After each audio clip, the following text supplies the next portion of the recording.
अस्सलामु अलैकुम वरहमतुल्लाहि वबरकातुह। आज मैं आपको हज़रत अब्दुल्ला बिन मुबारक रहमहुल्लाह का वाक़या बताता हूँ कि उन्होंने अपनी ज़िंदगी में कैसे राहत हासिल की। हज़रत अब्दुल्ला बिन मुबारक रहमहुल्लाह जो मुहद्दिस भी है, फ़क़ीह भी है, वो फरमाते हैं कि मैंने अपनी ज़िंदगी का इब्तिदाई हिस्सा मालदारों के साथ गुजारा, मालदारों के साथ रहता था।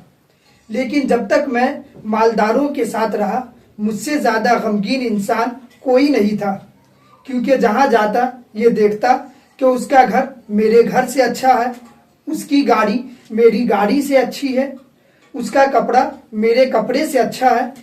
इन चीज़ों को देख देख कर मेरे दिल में कुढ़न पैदा होती थी। मुझे मिला नहीं और उसको मिल गया। लेकिन बाद में दुनियावी हैसियत से जो गरीब थे, कम माल वाले थे, उनकी सोबत इख्तियार की, उनके साथ उठने बैठने लगा। उसके बाद मुझे राहत हासिल हो गई, क्योंकि जिसे भी देखता हूँ मुझे मालूम होता है मैं तो बहुत खुशहाल हूँ। मेरा कपड़ा भी उससे अच्छा है, मेरा खाना भी उसके खाने से अच्छा है, मेरा घर भी उसके घर से अच्छा है। इस वास्ते मैं अब अल्हम्दुलिल्लाह राहत और सुकून में आ गया हूँ। ये क्यों हुआ? ये नबी करीम सल्लल्लाहु अलैहि वसल्लम के इरशाद पर अमल करने की बरकत से हुआ।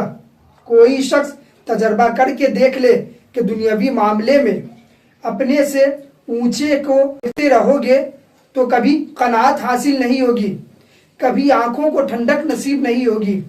हर वक्त यही फिक्र रहेगी, जिसके बारे में नबी करीम सल्लल्लाहु अलैहि वसल्लम ने फरमाया, लौ काना लिइब्नि आदम वादियम मिन अज़्ज़हबी अहब्बा अन यकून लहू वादियानी। अगर इब्ने आदम को सोने की एक वादियाँ भरी हुई मिल जाए तो वो ये चाहेगा कि मुझे 2 वादी मिल जाए। अगर 2 वादियाँ मिल जाए तो वो ये चाहेगा कि मुझे 3 वादियाँ मिल जाए। अगर 3 मिल जाए तो वो ये चाहेगा कि मुझे 4 वादियाँ सोने की भरी हुई मिल जाए। इसी तरह पूरी जिंदगी इसी दौड़ में सर्फ हो जाएगी और कभी राहत की मंजिल, कनात और सुकून के मंजिल पर नहीं पहुंच सकता। हमारे हजरत फरमाया करते थे, और क्या ही अच्छी बात फरमाते थे जो दिल पर नक्श करने के काबिल है। फरमाते हैं, राहत और आराम अलग चीज़ है, राहत और आराम के सामान अलग चीज़ है। आप पैसे से और दौलत से राहत और राहत के आराम के सामान तो खरीद सकते हैं, लेकिन राहत और सुकून पैसे से नहीं खरीद सकते। ये राहत और सुकून अल्लाह जल्ला जलालहू का अतिया है, और ये अल्लाह तबारक व तआला उसी को देते हैं जो अल्लाह के महबूब बंदे हैं। आप पैसे से एयर कंडीशन रूम तो ले सकते हैं, अच्छे से अच्छे आप बेड ले सकते हैं, लेकिन आप पैसे से नींद नहीं खरीद सकते।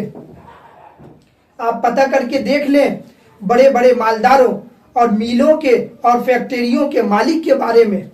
रात में सोने के लिए नींद की गोलियां लेनी पड़ती है, और एक तरफ आप किसान से पूछे, वो थका मांदा आता है, नहीं एयर कंडीशन रूम है, नहीं उम्दा बिछौना है, बस वो फर्श और जमीन पर चादर बिछाकर लेट गया और उसे खूब अच्छी नींद आ गई। यही है, राहत और आराम अलग चीज है, राहत और आराम के सामान अलग चीज है। इसी तरह एक साहब थे जो बहुत बड़े मिल के ऑनर थे और बहुत बड़े कारोबार के मालिक थे। उनका कारोबार सिर्फ यहाँ हिंदुस्तान में नहीं था, बल्कि जनूबी अफ्रीका, ऑस्ट्रेलिया, बल्कि दुनिया के पूरे ममालिक में उनका कारोबार फैला हुआ था। एक दिन वैसे ही हजरत ने पूछा कि आपकी कितनी औलादें हैं? उन्होंने जवाब दिया, एक लड़का सिंगापुर में है, एक लड़का फला मुल्क में है, एक लड़का फला मुल्क में है। फिर पूछा, आपकी मुलाकात तो होती रहती होगी, वो आते जाते रहते होंगे? उन्होंने बताया, एक लड़के से मुलाकात किए हुए 15 साल हो गए। सोचिए, 15 साल से बाप ने बेटे की शक्ल नहीं देखी और बेटे ने बाप की शक्ल नहीं देखी।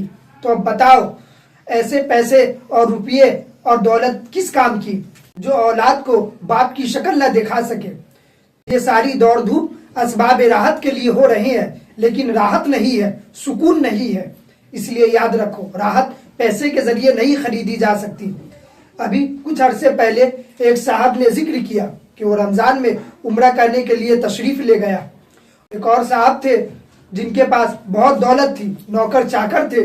तो मैंने उनसे कहा, आप उम्रे के लिए जा रहे हैं, पहले से इंतज़ाम कर ले ताकि रहने के लिए और खाने पीने का सही इंतज़ाम हो सके। वो अपने दौलत के घमंड में था। वो कहा, मियाँ छोड़ो, इंतज़ाम वगैरह की कोई ज़रूरत नहीं है, मेरे पास पैसे बहुत मौजूद है। पैसे से दुनिया की हर चीज़ मिल जाती है, आराम, सुकून, खाने पीने का अच्छा इंतज़ाम मिल जाता है। ये है पैसे का पावर। हमारे पास पैसा खूब है, 10 रियाल की जगह 20 रियाल दे देंगे। वही साहब बता रहे थे, मैंने 2 दिन के बाद देखा तो हरम शरीफ के दरवाजे पर सर झुकाए बैठे हैं। मैंने पूछा, भाई क्या बात है? कहने लगे, शहरी में उठा था लेकिन होटल में खाना मौजूद नहीं था, खाना खत्म हो गया था। दिमाग में घमंड भरा हुआ था कि पैसे से हर चीज़ खरीदी जा सकती है। अल्लाह ताला ने उन्हें दिखा दिया कि देखो, पैसा तुम्हारे जेब में रखा रह गया और रोज़ा बगैर सहरी के रखना पड़ेगा। इसीलिए इस बात को समझने की ज़रूरत है कि पैसे से दुनिया की हर चीज़ नहीं खरीदी जा सकती। अल्लाह तबारक व तआला से दुआ है कि हमें इन बातों को समझने की तौफीक अता फरमाए। व आखिर दावाना अनिल हम्दुलिल्लाहि रब्बिल आलमीन।